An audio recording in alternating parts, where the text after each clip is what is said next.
Well, this is a discussion I've tried to steer away from for quite a while, but now it's been bubbling under the surface among Leinster fans on social media platforms, I'd say, since our defeat in the Marseille final. So obviously by now, after two more campaigns gone without silverware, the calls are getting even louder. So it's probably about time we harped on it. Now, on the one hand, you don't want the very football-y knee-jerk reactions to defeats calling for the coach to be fired. I mean, most clubs in Europe wouldn't come close to competing on two fronts every season the way we do. But on the other hand, when you've won 4 Heineken Cups and 8 league titles over the years, the standards are always going to be high. And for the past few seasons, Leinster have just fallen short. So starting with yourself, Mark, is it time for a change at the top? Yes. Okay. Now, Tom? No. Put it this way: if it was in France or if it was in any other country than Ireland, Leo would have been taking a phone call from somebody this weekend. I think 3 seasons, no silverware, massive resources, new coaches, top level coaches, guys that are wanted all over the world, and I think if it was massive changes every year, you could probably be a bit more forgiven. But it's sort of not changing enough and not fixing the problems, as we've discussed throughout this week and other games. It's the same problems that we seem to be facing when we come to the La Rochelles, when it comes to the Toulouses, when it comes to the end game.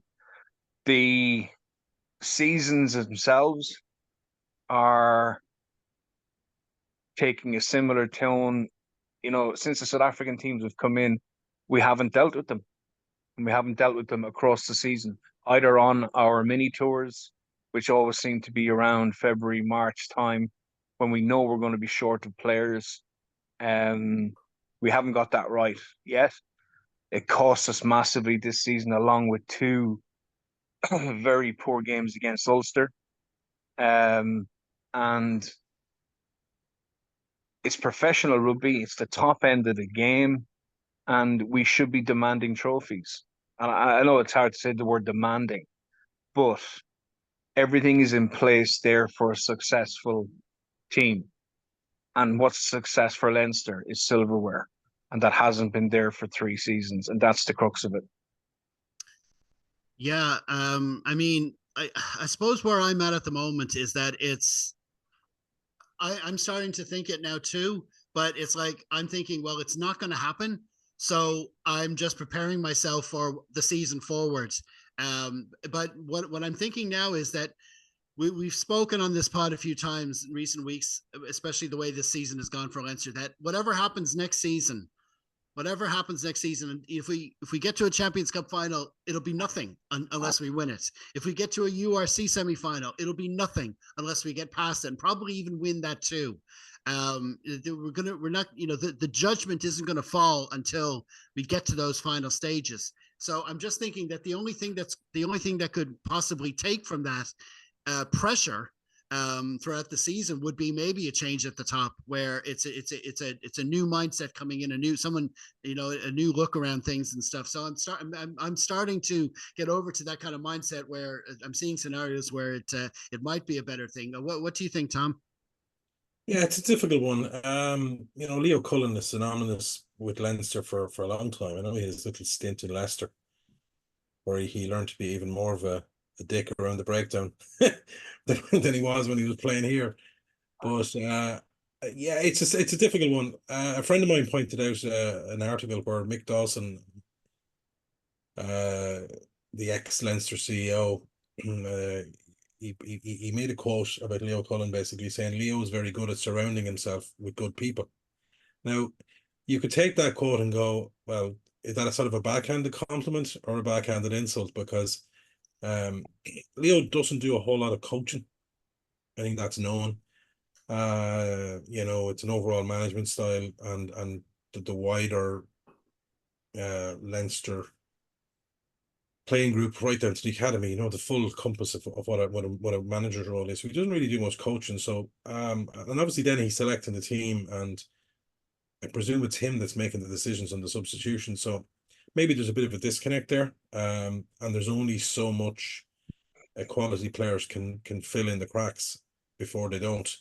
And the other side of me is that because he's such a long time with Leinster and captained us to Heineken Cups,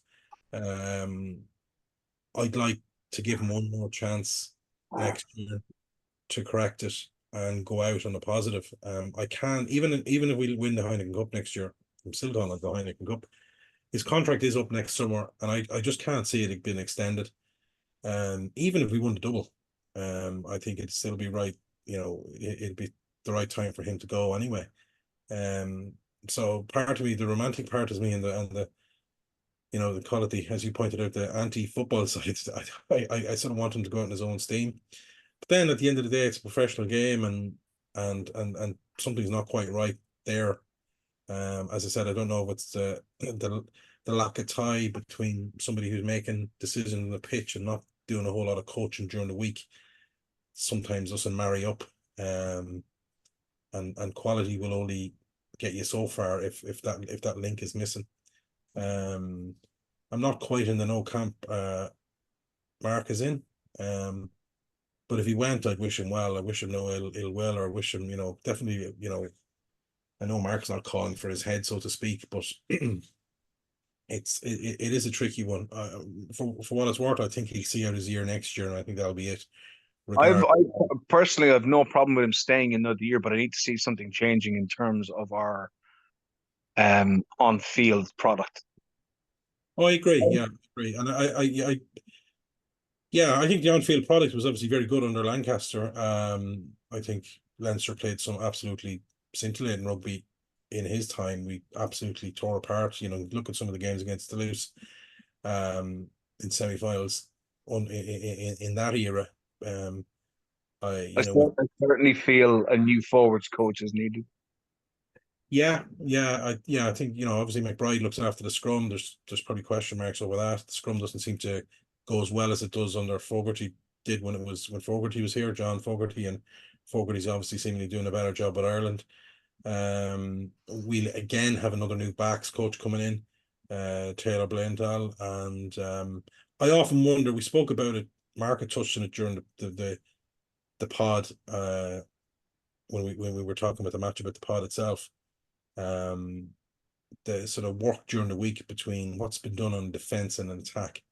Leinster, this might be very harsh.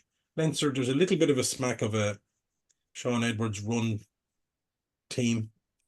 Wales, where Wales's attack was always it's like they were pulling a parachute behind them, because defence was always the priority, and Wales were so good in defence, but a lot of the times it was undoing. And in close matches, you look at the matches Wales lost against Australia over the years when they should have won, and they just couldn't put Australia away when it was 15 against 13, or because their attack was playing with a parachute, as the best way I can describe it, pulling them back, because it was always defence. And I wonder what the balance between what Goodman was getting with the players and what Nienaber was getting. And you have a young backs coach coming in now again, in Blaindahl, and just what that balance would be. Now, Nienaber has said publicly that he's changed nothing and it's the same, but that's just PR speak. He's never going to come in and say, of course, it's 80-20 because I want my guys to get the grips of my defence. That's never going to come out. So I'm not saying I don't believe Jack, but that's just it's just PR speak. So you have to look. I think Leo will get another season because of Nienaber coming in this year, and also because of Tyler Blaindahl coming in next year. I think he will. I think in answer to your question, you're worried about the product, giving them an extra year. I'm following up on that by saying I sort of half agree with you, because I'm wondering how much the product will change if my perception that the attack is suffering because of over relying on defence, call it the Sean Edwards over focus on defence, that sort of that Wales was Wales' weak point when they had a really good team, that their attack was quite limited, and it cost them in a lot of World Cups where they couldn't really score tries. So there's a little bit of that with Leinster, maybe with Nienaber. But look, one more year. I've no issue with Leo getting one more year. I think it's probably time. It'll be what? It'll be nearly 10 years. coming up at the end of next season. So maybe it needs refreshing. But look, he's been around. He's part of the Leinster furniture as well. But there is issues there. I think we've touched on it. There is, my perception, there's a disconnect there between somebody who's managing the team and not really doing much coaching. And you'd wonder if Mark coaches. I do a bit of coaching. You need to be down in the middle of your players during the week. Here's me telling Leo how to manage Leinster. Not at all. But I feel coaches that are in the middle of their players during the week, it doesn't matter what age group you're playing. If you're playing in the leagues around London, like Mark is, or and coaching girls over here in Leinster, you need to be in and around your players, see who's going well, and I maybe that disconnect has gotten us so far, and that needs to be freshened up. Definitely.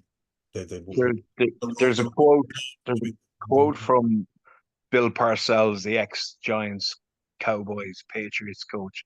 He said, if you're going to make me cook the dinner, at least let me pick the ingredients. I think Leo has a bit of both, but I'm not sure he's cooking the dinner correctly at the moment. He's got the ingredients, and it's a many-faceted job for Leo. As you said, it's not just this team. No, it's the academy, it's the sub-academy, everything else. Yes. And he's got his hands in a lot of pies. And he's done a great job with many of those pies. But unfortunately, the silverware that they're being served in is not good enough at the moment. Yeah, I mean, it's ironic that's a point, that's an issue now, because if you go back to when he became the Leinster coach and the circumstances back then, I mean, we were just coming out of the Matt O'Connor era, which that finished. He had a 3-year contract, I think, and it was cut short. And it was mid World Cup cycle, I think, and it was at a time when the coaches, there wasn't a lot of coaches to be going for a big job like Leinster at the time, and we ended up. And I remember the backlash when it was announced that we were appointing Leo Cullen. He'd only had a year as coach at that stage, and he was given the top job. And the thing that was said in his favor, I remember there was an interview that Bernard Jackman did, where he said he made the point of that he's good with unit coaches. This was his plus point. That was his advantage of getting the role at the time, that he's good at getting the right people around him. And that's all very well. And of course, that was 2015. And then, of course, build up, you go from there to when he brought in the young players. That I think there was a game against Bath when we had that disastrous European campaign where we think we lost all our first 4 matches. So in January, he put the Vanderflayers and he put the Dorises and them out in to start the games, and they played really well. And then that built up to 2018 when we had that almost perfect year all throughout Leinster and Irish rugby. But it's from then that things have started to, we weren't able to build from then. And, so it's not, everybody has their cycle. Everybody has their time scale. To look at it at an even higher level, you want to equate that to sort of somebody else who surrounded himself with great coaches is Clive Woodward. Yeah. And he won a World Cup, but that suddenly fell away. The RFU lost their faith in him, and England went back to shite for a while. I certainly want Leinster to drop off the scale. This is not a football reaction. Definitely not down to Matt O'Connor levels for sure. That's no, that's for sure. But as you said, we're talking, it's 2018, the last time we won a Heineken Cup. Yeah. That's a long bloody time for what, as we said, the ingredients are there. It's just not being cooked in the right direction at the moment for me. And that's why I think he's had enough of chances. I wouldn't be disappointed, as I said, if there was another year, especially with the changing of the assistant coaches. But something else has to be done. Yeah, and the thing is that if he is going to if he's not going to be given a new contract, that's something that would be announced midway through next season as well. We'd probably be hearing about that December or January or something, like in the middle of a campaign. So never a fan of a lame duck situation. I'd say they're looking at that contract now. I'd say to do things a year out. Look, Mark touched on it. You are right. It's a big organization, and it's not just picking the team on a Saturday and coaching them. Leo has done a fantastic job in all the other facets of Leinster rugby that people don't see just outside 15 taking the pitch on a Saturday. There's so much more that he's involved with. And because he was spread too thin and coaching isn't his strong point, that's why he's been able to bring in really strong coaches under him. But then I suppose the question we're asking is the disconnect then about the guys that are doing the work on the pitch during the week and know how players are going and etc. rather than from afar. And when I mean afar, you can be standing on the sideline at a coaching session and really not know what's going on apart from looking. There's a big difference between in the middle of players and running drills and running it rather than standing from the outside in. And maybe there's a little bit of a disconnect there, and maybe his role is too broad. Maybe Leinster needs somebody like a Guy Easterby type character for the organisation that's able to manage the bigger umbrella to let Leo concentrate more on with his actual coaches. There's just something not quite right, and I'm trying to be fair to Leo there as well. There's just something quite not right in his role that's given him the best opportunity to be that guy in the middle with the boots on and the tracksuit rather than on the sideline just looking how players are going, because I do believe there's a big difference between being in the pitch, running those drills, being part of it, and than just on the outside from the sideline. Yeah, I think the important thing to finish on here with is that it's like for all three of us and the vast majority of Leinster fans, it's nothing personal against Leo himself. I think if you're gonna give the title of Mr. Leinster Rugby to anybody, it would be him right now. And but it's just a question of where we're at now and what are the expectation levels, and just basically the way the game of rugby moves on. And when you've been successful, that's fine. But when you get to 9-10 years at a job at a top club in any sport, it's maybe time to think of the changes. But listen, the one thing, the longer you go up or the higher you go up in rugby, weirdly, you do less and less coaching. You rely more on unit coaches to help and to do the day-to-day stuff. So it may not be Leo's issue there in terms of the hands-on coaching as such. How much does he do? But have we picked the right people to do the hands-on coaching as well? It's not just him at the top of the tree, but at the end of the day, he's the one that makes those decisions. And as Tom said, it's probably him that's selecting the team or has final selection on the team and has selection on who and when to sub. That probably needs a bit of tweaking. Absolutely. Well, that's brilliant, lads. Many thanks again to Tom and Mark for joining me, and I hope to have you back on again soon. Thanks, lads. Cheers, Jeff. Cheers, Tom. Have a good evening. Cheers, lads.